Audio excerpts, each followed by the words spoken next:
कभी किसी ने सोचा था कि एक छोटे से गांव का साधारण बच्चा जिसके पास न पैसे थे न रिसोर्सेस, वो एक दिन बनेगा भारत का सबसे बड़ा साइंटिस्ट और फिर बनेगा देश का बिलवड प्रेसिडेंट।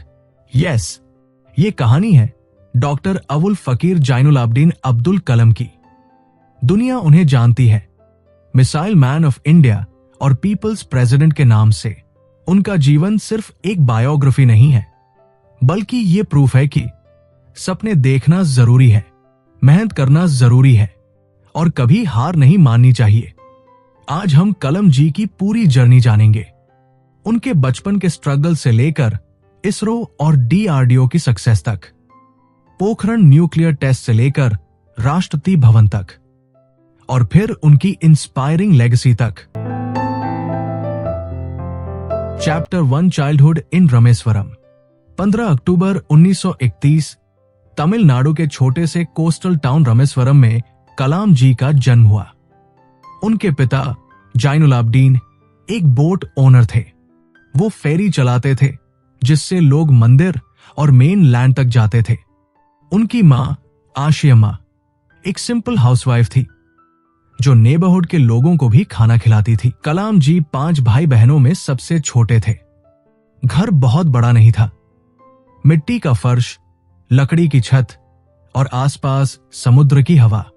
घर में पैसे कम थे, कई बार तो खाना भी सिंपल राइस और सब्जियों में खत्म हो जाता, लेकिन वैल्यूज बहुत स्ट्रांग थी, ऑनेस्टी, काइंडनेस और स्पिरिचुअलिटी।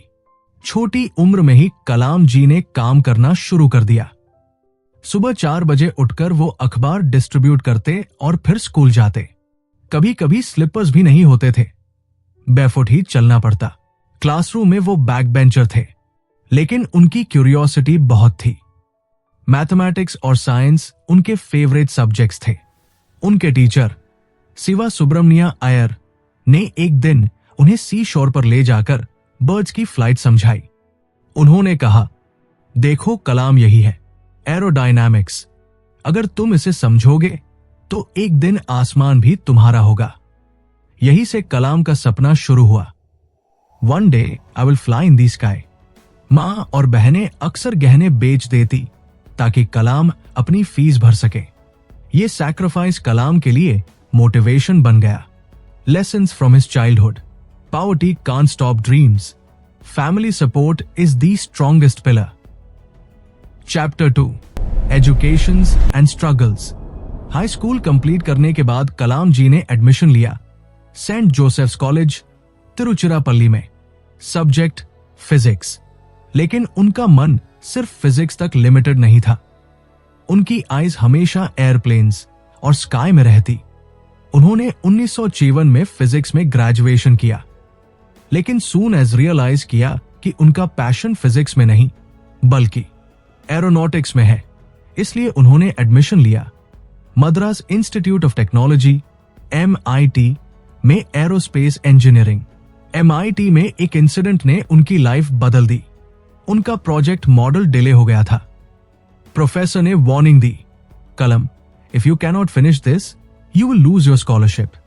पूरी रात जागकर उन्होंने प्रोजेक्ट कंप्लीट किया। मॉर्निंग में जब प्रोफेसर ने मॉडल देखा तो कहा, this is the effort of a man who will achieve great things. Graduation के बाद कलाम ने एयरफोर्स पायलट सिलेक्शन टेस्ट दिया।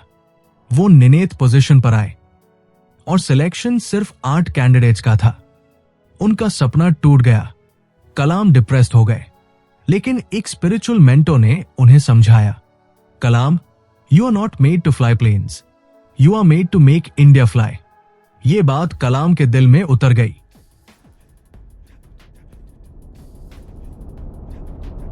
Chapter 3 scientist life begins ISRO SLV-3। Physics और एरोस्पेस इंजीनियरिंग की पढ़ाई पूरी करने के बाद कलाम जी की प्रोफेशनल जर्नी शुरू हुई। DRDO में पहला कदम। 1958 में उन्होंने ज्वाइन किया DRDO, defence research and development organisation.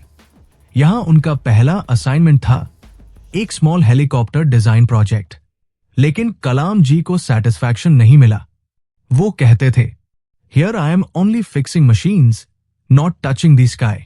उनके दिल में अभी भी वही सपना जल रहा था, इंडिया को स्काई तक पहुंचाना है। इसरो में शुरुआत 1969 में उन्हें ट्रांसफर मिला ISRO, Indian space research organisation. यहां उनकी जिंदगी की सबसे बड़ी जर्नी शुरू हुई। इंडिया उस समय तक सैटेलाइट्स लॉन्च करने के लिए अदर कंट्रीज पर डिपेंड था, लेकिन कलाम जी और उनकी टीम ने ड्रीम देखा, India must have its own launch vehicle. उन्हें प्रोजेक्ट दिया गया SLV-3, सैटेलाइट लॉन्च व्हीकल 3। गोल था इंडिया का पहला इंडिजिनस सैटेलाइट स्पेस में पहुंचाना। SLV-3 पहली कोशिश और असफलता। प्रोजेक्ट बहुत टफ था, टीम छोटी थी, रिसोर्सेस कम थे, टेक्नोलॉजी आउटडेटेड थी, लेकिन कलाम जी ने अपनी टीम को इंस्पायर किया। पहली बार 1979 में जब SLV-3 लॉन्च हुआ तो वो फेल हो गया, सैटेलाइट ऑर्बिट तक नहीं पहुंच सका। पूरा देश शॉक में था। मीडिया ने हेडलाइंस चलाई, India fails in space dream. लेकिन कलाम जी ने अपनी टीम को कहा, failure is not the opposite of success, it is a part of success. Prime minister Indira Gandhi ने भी सपोर्ट किया और कहा, we will try again. SLV-3 दूसरी कोशिश और सफलता। फिर शुरू हुआ दोबारा हार्डवर्क।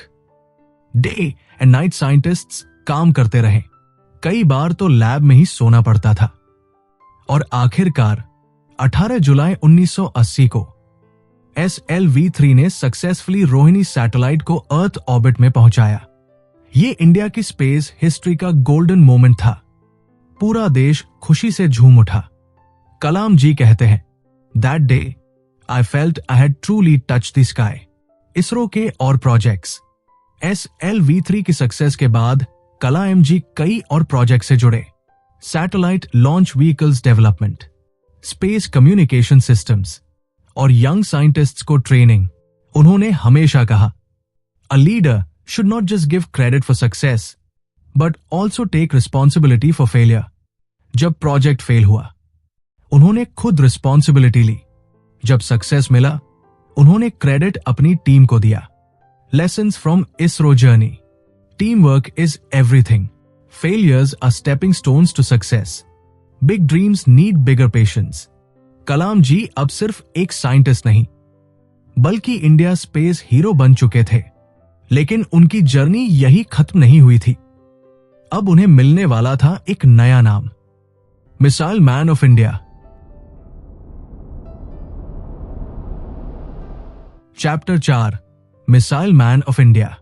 इसरो में SLV-3 की सफलता के बाद डॉक्टर कलाम की पहचान एक ब्रिलियंट स्पेस साइंटिस्ट के रूप में हो चुकी थी, लेकिन उनकी असली पहचान अभी बाकी थी।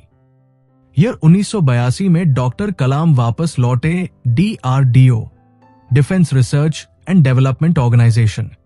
यहां उन्होंने लीड किया integrated guided missile development programme IGMDP।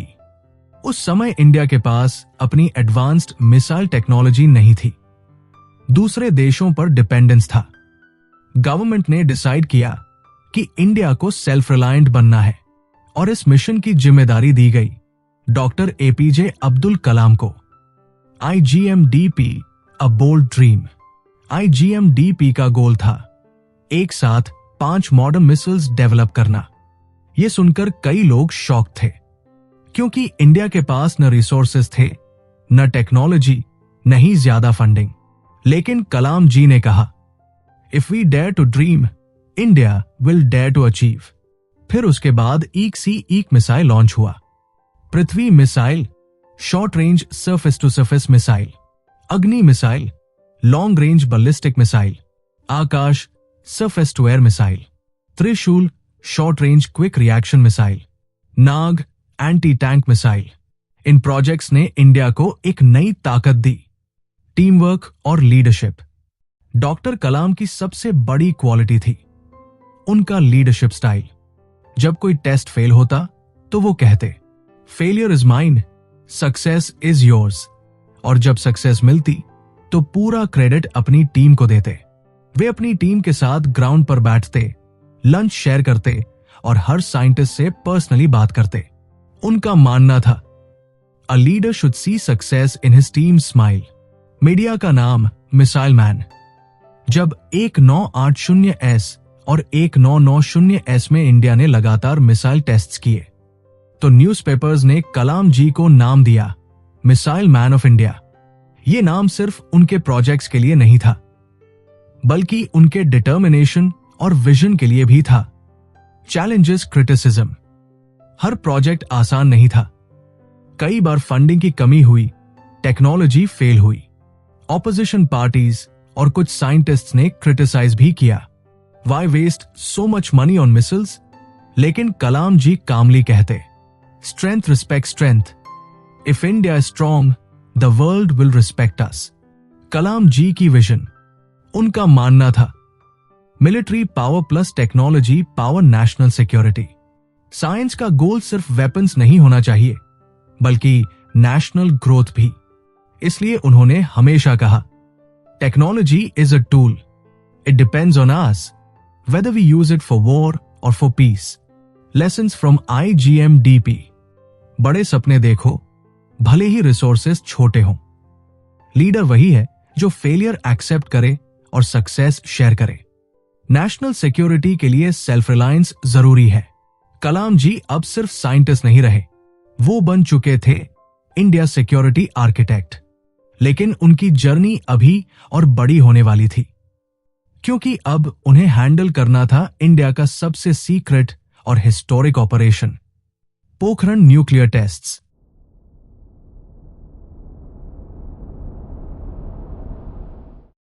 Chapter 5, Pokhran nuclear tests, India's big moment.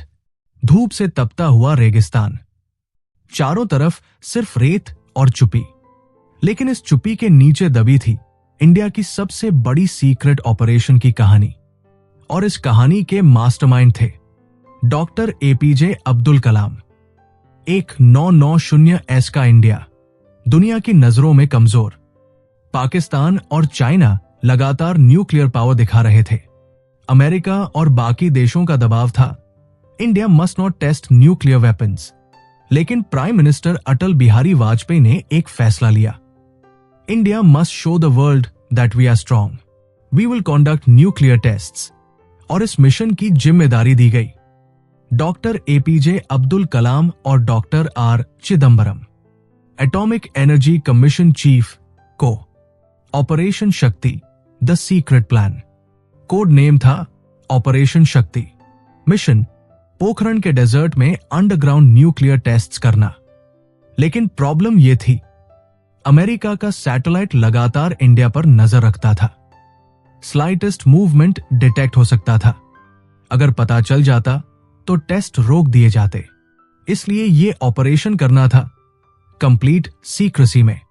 Pokhran पहुंचते ही कलाम जी और साइंटिस्ट्स ने लोकल क्लोथ्स पहन लिए, धोती, कुर्ता, गमछा, ताकि आर्मी ऑफिसर्स या विलेजर्स उन्हें पहचान न पाए। ट्रक में इक्विपमेंट ले जाए गए, लेकिन ऊपर से ढक दिया गया था सीमेंट और कंस्ट्रक्शन मटेरियल से। सैटेलाइट को लगता था कि कोई ऑर्डिनरी रोड वर्क चल रहा है। दिन में काम रुक जाता क्योंकि सैटेलाइट्स की नजर रहती। रात के अंधेरे में साइंटिस्ट्स सीक्रेटली काम करते। हर साइंटिस्ट को स्ट्रिक्ट ऑर्डर था, no phone calls, no letters, no leak. Tension before the test. 9 मई 1998 की रात साइंटिस्ट्स अंडरग्राउंड टेस्ट साइट पर पहुंचे। मशीन्स सेट हो चुकी थी, लेकिन सबके चेहरे पर नर्वसनेस थी। किसी ने धीरे से पूछा, सर, अगर टेस्ट फेल हो गया तो? कलाम जी ने काम होकर कहा, failure will be mine, success will be yours, let's do it for India. The moment of truth, 11 मई 1998। सुबह 3 बजे से फाइनल प्रेपरेशन शुरू हुई। सेंसर्स, वायर्स और कंप्यूटर्स सब रेडी थे। 11 बजे साइंटिस्ट ने कंट्रोल रूम से सिग्नल भेजा। सारी दुनिया की नजर सैटेलाइट से इंडिया पर थी, लेकिन किसी को अंदाजा नहीं था कि कुछ बड़ा होने वाला है। सुबह के 11:05 अचानक जमीन हिली। पोखरण के डेजर्ट में एक भारी एक्सप्लोजन गूंजा। रेत का गुबार आसमान तक उठा। इंडिया ने कर दिखाया, पहला successful nuclear test, smiling Buddha the successor. लेकिन ये सिर्फ शुरुआत थी। इसके बाद और 4 टेस्ट हुए, सब successful. Shock around the world. Tests होते ही पूरा वर्ल्ड हिल गया। America shocked. How did India do this without us knowing? Pakistan nervous. We must also test. United Nations worried. India has joined the nuclear club. India officially बन चुका था nuclear power nation. पूरी दुनिया में हेडलाइंस बनी। India's nuclear bomb the brain is doctor Abdul Kalam. लोगों ने कलाम जी को नया नाम दिया, न्यूक्लियर हीरो ऑफ इंडिया। लेकिन कलाम जी ने हमेशा कहा, it was not mine alone, it was India's collective achievement. Thriller touch, a dialogue. Pokhran के बाद जब कलाम जी से पूछा गया, sir, aren't you afraid of sanctions, America's anger? उन्होंने मुस्कुराकर कहा, when a bird is caged, it cannot fly, but when it breaks the cage, the whole sky belongs to it. Today, India has broken the cage. Lessons from Pokhran. कभी भी दुनिया के डर से अपना सपना मत छोड़ो। सीक्रेसी, प्लानिंग और पेशेंस से असंभव भी संभव हो जाता है। नेशनल प्राइड किसी भी रिस्क से बड़ी होती है। पोखरण न्यूक्लियर टेस्ट्स ने इंडिया को बदल दिया। एक ऐसा देश जो दूसरों पर डिपेंडेंट था, अब दुनिया की न्यूक्लियर पावर्स के बराबर खड़ा था। और इस विक्ट्री के पीछे खड़े थे doctor APJ Abdul Kalam, the missile man, the nuclear hero. Do subscribe for the next part. कैसे कलाम जी ने इंडिया का नाम ऊंचा किया वो हम दूसरी पार्ट में देखेंगे।